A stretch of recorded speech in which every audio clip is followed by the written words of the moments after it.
Adik-adik sekolah minggu, Ini aku, utuslah aku. sebelum kita memulai peribadahan kita, Pada Minggu Trinitatis, kita memuji nama Tuhan, kita bernyanyi dari buku ND Sekolah Minggu nomor 262 dengan judul Daud.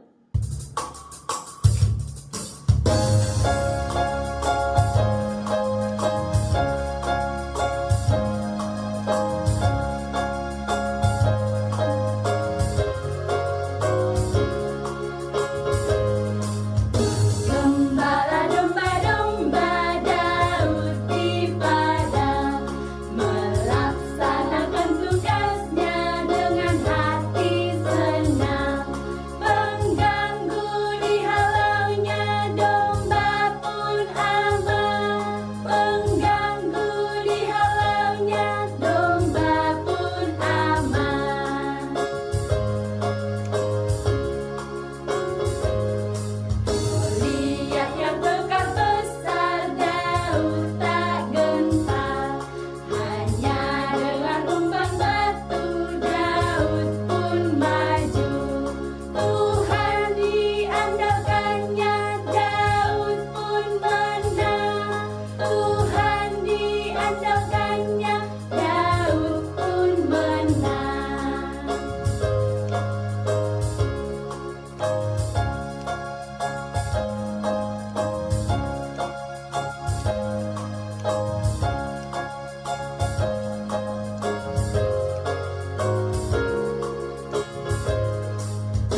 Gembala domba-domba Daud di padang, melaksanakan tugasnya dengan hati senang.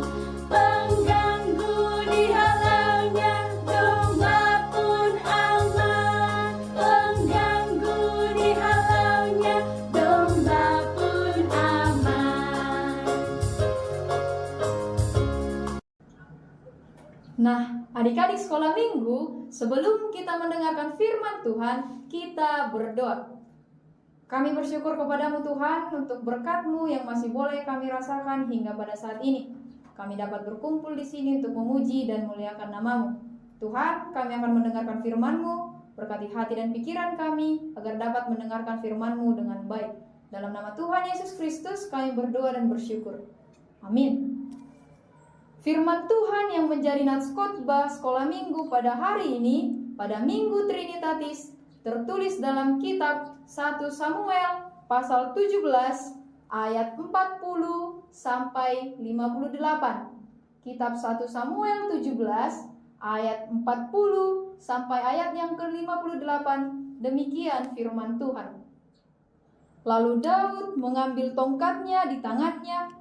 Dipilihnya dari dasar sungai 5 batu yang licin dan ditaruhnya dalam kantung gembala yang dibawanya, yakni tempat batu-batu, sedang umpannya dipegangnya di tangannya. Demikianlah ia mendekati orang Filistin itu.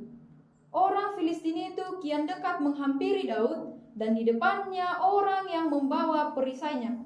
Ketika orang Filistin itu menunjukkan pandangannya ke arah Daud, serta melihat dia, dihinanya Daud itu karena ia masih muda, kemerah-merahan, dan elok parasnya. Orang Filistin itu berkata kepada Daud, "Anjingkah aku, maka engkau mendatangkan aku dengan tongkat?" Lalu demi para allahnya orang Filistin itu mengutuki Daud. Pula orang Filistin itu berkata kepada Daud, "Hadapilah aku, maka aku akan memberikan dagingmu kepada burung-burung di udara dan binatang-binatang di padang."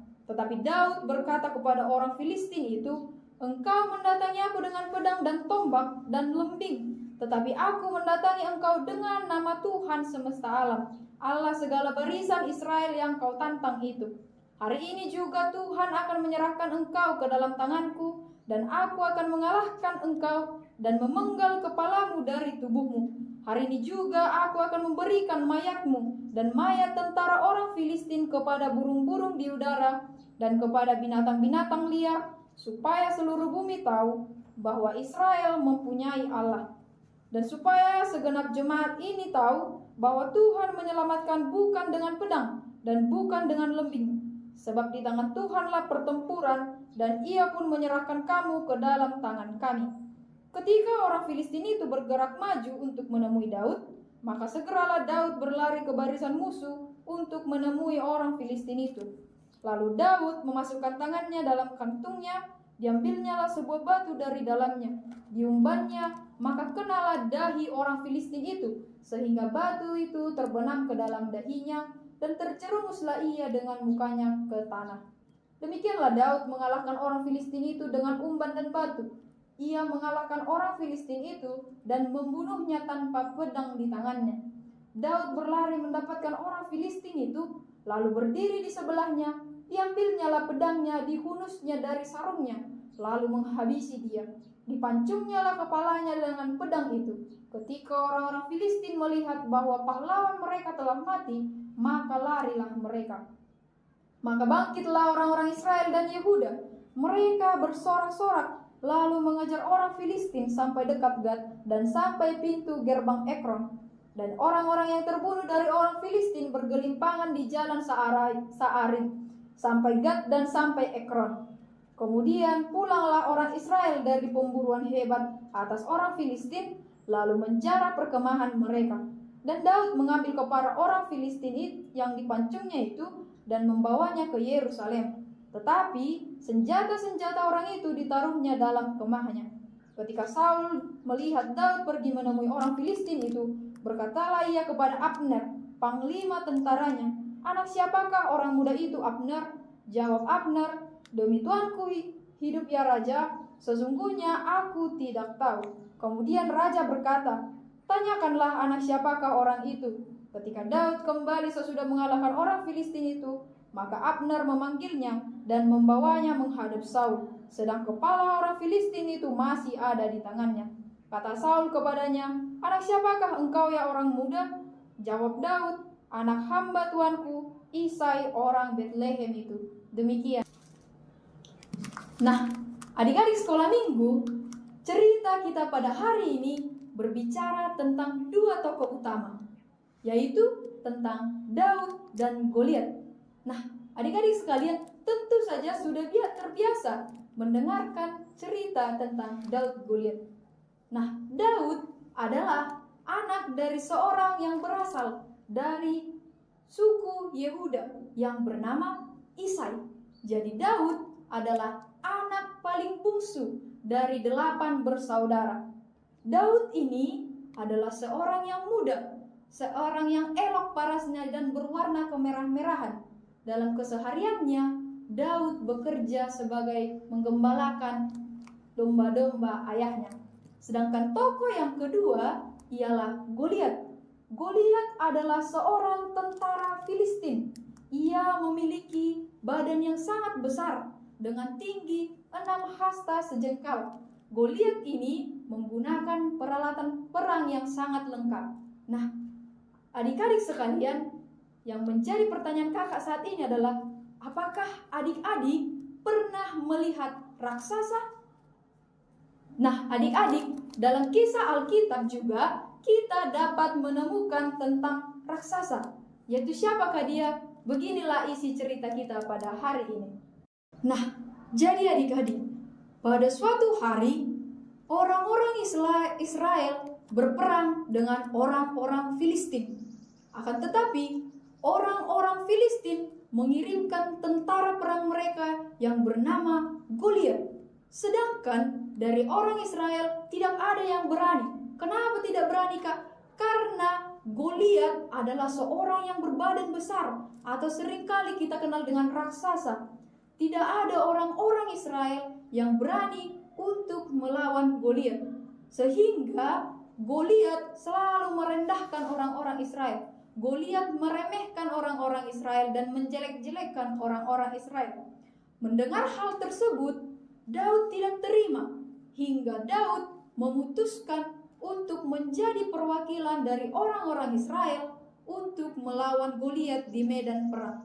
Akan tetapi adik-adik, sekalipun Daud sudah bersedia untuk memajukan dirinya sebagai perwakilan dari orang-orang Israel, akan tetapi hal tersebut tidak ditanggapi baik dengan orang-orang tersebut. Kenapa? Karena Daud adalah seorang yang muda, yang elok parasnya, dan dia tidak pernah belajar perang. Sehingga bagaimana mungkin orang-orang Israel dapat menang, mengalahkan raksasa yang besar tersebut.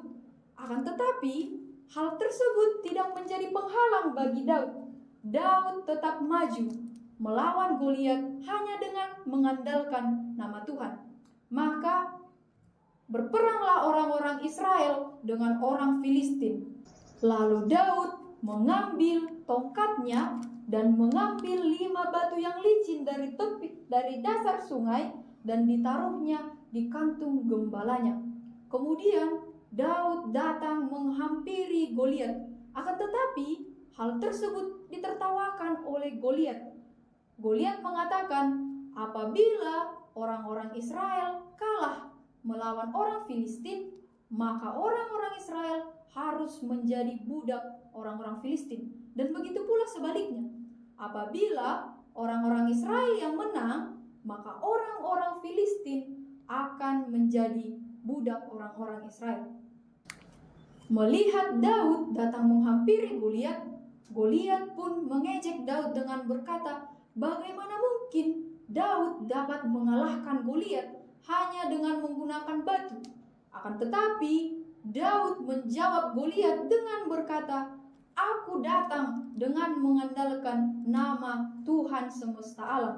Lalu Daud datang menghampiri Goliat dan mengumban sebuah batu yang diambilnya dari kantungnya tepat di dahi Daud. Dan seketika pun Goliat terjatuh dan wajahnya terkena ke tanah. Nah, adik-adik, kenapa sih Daud mampu mengalahkan Goliat? Karena Daud mengandalkan nama Tuhan. Dan ketika Goliat telah terjatuh ke tanah, Daud pun berlari dan mengambil pedangnya lalu memenggal kepala Goliat. Melihat tentara Filistin tersebut telah terjatuh, maka orang-orang Israel dan suku Yehuda bersorak-sorak atas kemenangan yang diperoleh oleh Daud.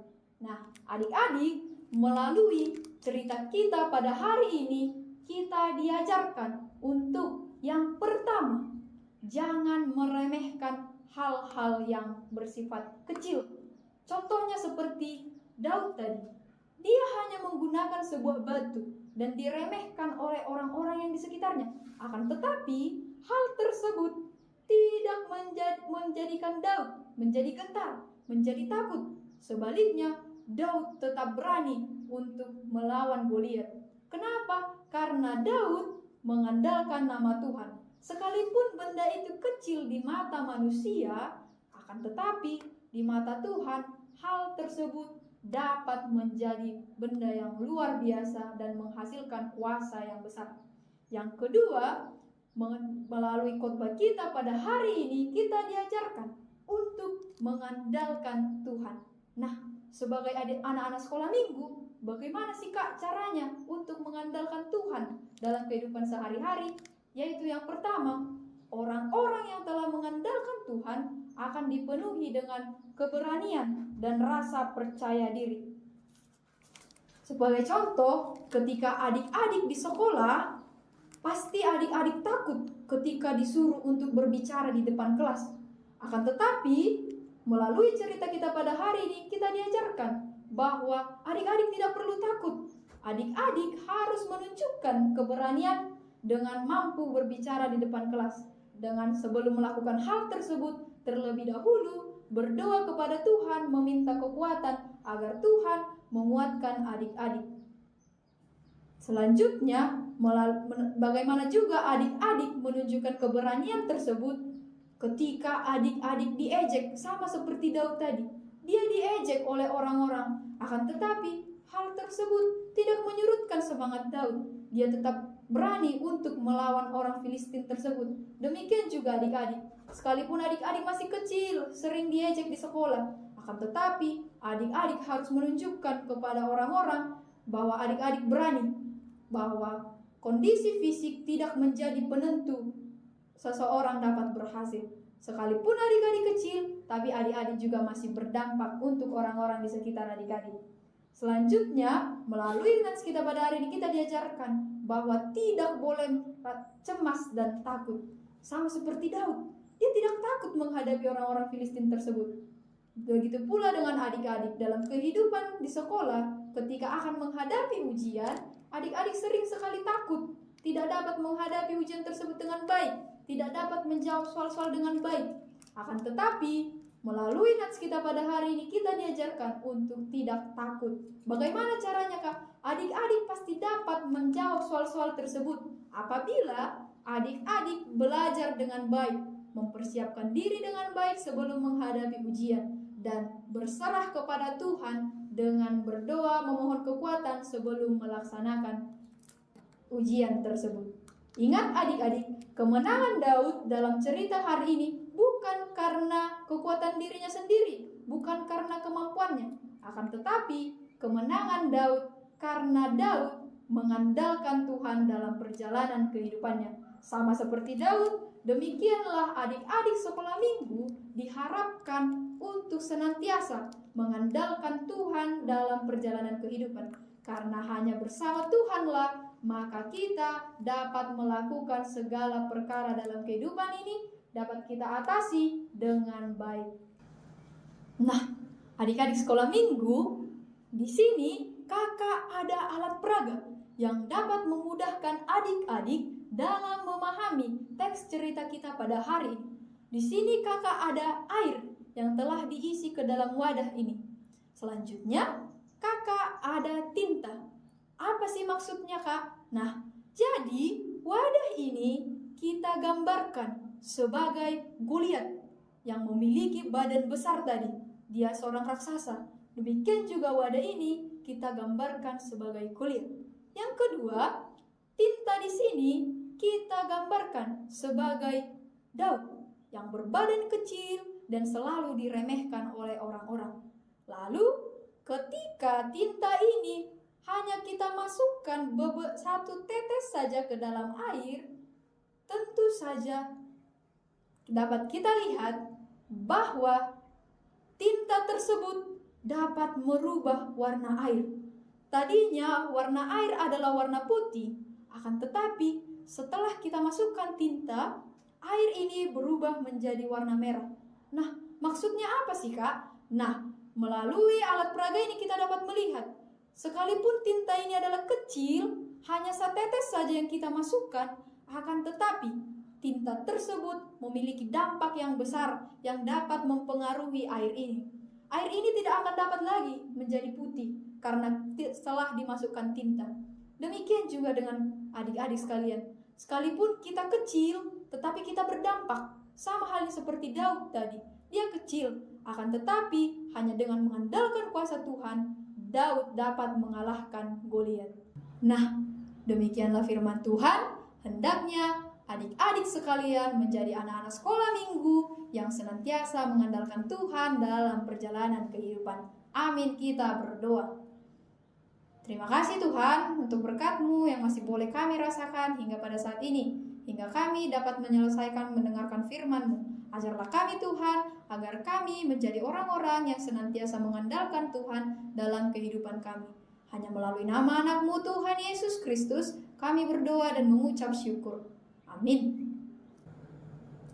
Nah, adik-adik sekolah minggu, Setelah mendengar cerita tadi, kita belajar bahwa kita harus mengandalkan Tuhan.